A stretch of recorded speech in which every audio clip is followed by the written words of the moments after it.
Sa patuloy na pagpapalakas ng kampanya ng pulisya kontra illegal na droga, nasa kote ang nakatalang top 8 regional target sa isinagawang bypass operation ng mga operatiba sa Davao Occidental. Nakatutok dyan si Patrolwoman Sheena May Ilagan.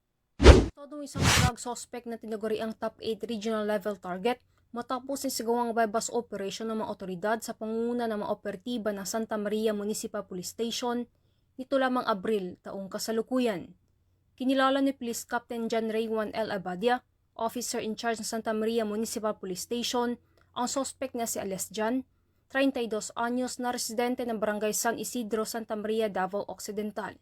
Mula sa kanya nakuha higit kumulang 35.8 grams na hinihinala ng shabu na may standard drug price na 243,440 pesos kasama iba pang ebidensya.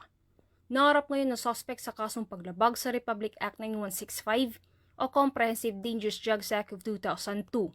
Samantala, ang Police Regional Office 11 ay patuloy na pinapaigting ang laban kontra kriminalidad alinsun sa kampanya ng Bagong Pilipinas na panatilihin ng kapayapaan at kaayusan tungo sa pagsulong ng bansa.